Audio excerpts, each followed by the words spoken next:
Hey everybody, welcome back to another video. Today I'd like to talk about a topic that's near and dear to my heart, martial arts.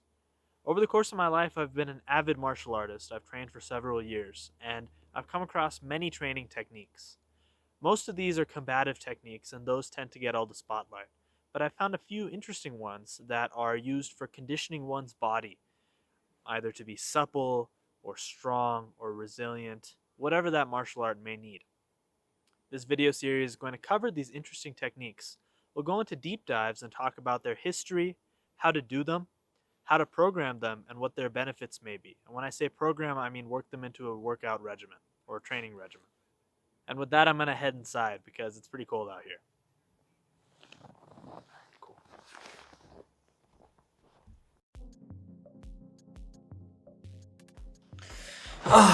Okay, now that I'm inside, to be honest with you, it's not the same day. It's actually a completely different day. It's much warmer today, and I'm not wearing the same clothes. But I wanted to get more into Grand Pillars, so let's continue with this. The concept behind Grand Pillars is quite simple. You just take low stances and you hold them for time.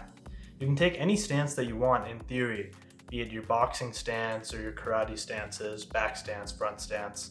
But typically these stances are done in the Kung Fu style, so there's a set of stances that you can use there. When you hold these stances, you want to try not to hold them too low or too high.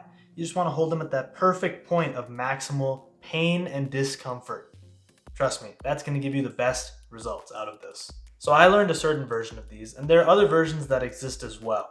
This exercise has been carried over across several martial arts for years, and so numerous derivatives exist. Some of the stance options you could do include bow step, horse, half horse, high lotus, empty stance, tiger stance, rooster stance, and full lotus stance. But there's some extras from the set that I learned when I practiced this exercise. And those are bow step,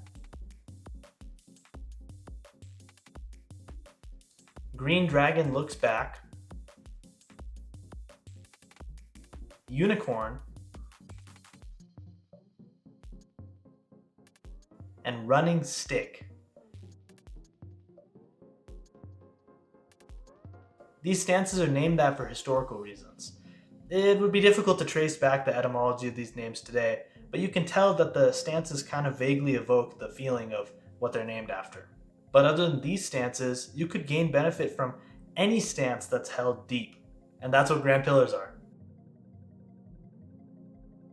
So, where does this exercise come from?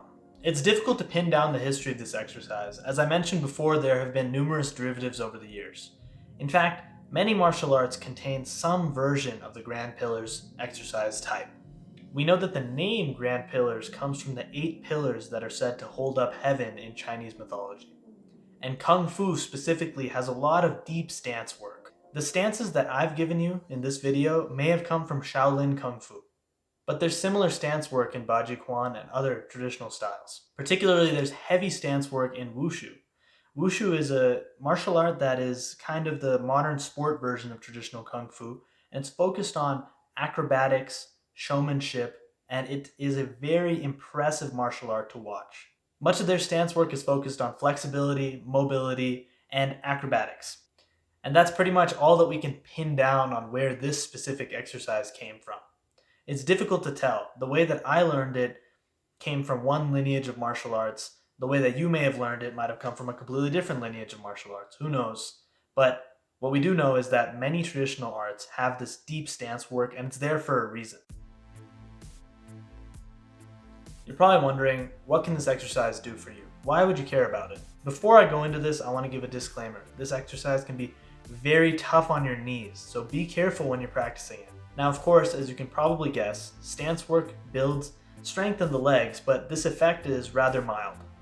It's also difficult to balance in these stances, so you build your balance by holding them deep in these weird contorted positions.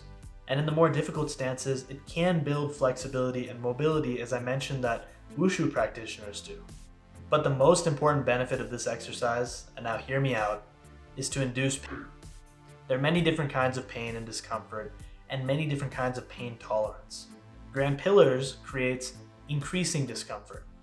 Something like a cold shower would create decreasing discomfort, or like a shock, an initial shock, and then it gets better over time. Grand Pillars is the opposite.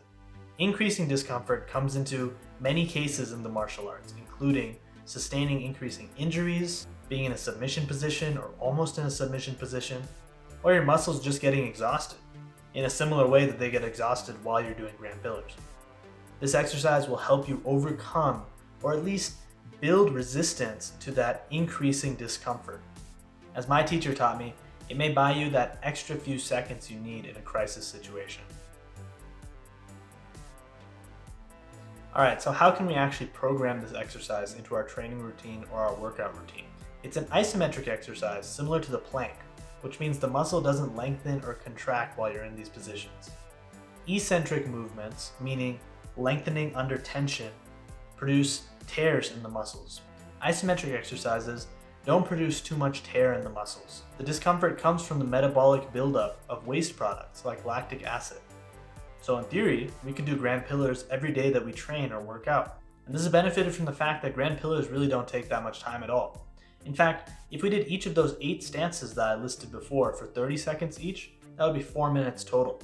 And if we did each for 1 minute, that would be 8 minutes total. Okay, fact number 3, Grand Pillars suck and are not fun. These 3 facts mean that we can program Grand Pillars in the following way. We could tack them on at the end of each training session. The pros and cons of this are that we're likely to do them because the reward of going home is so close. But the con is that going through an entire sequence is hard. Idea number 2, extra time on each stance, but we split them up. We can split them up between exercises. The benefit of this is that we can fit them in between exercises during the rest time. But as a disclaimer, please don't do this on leg day.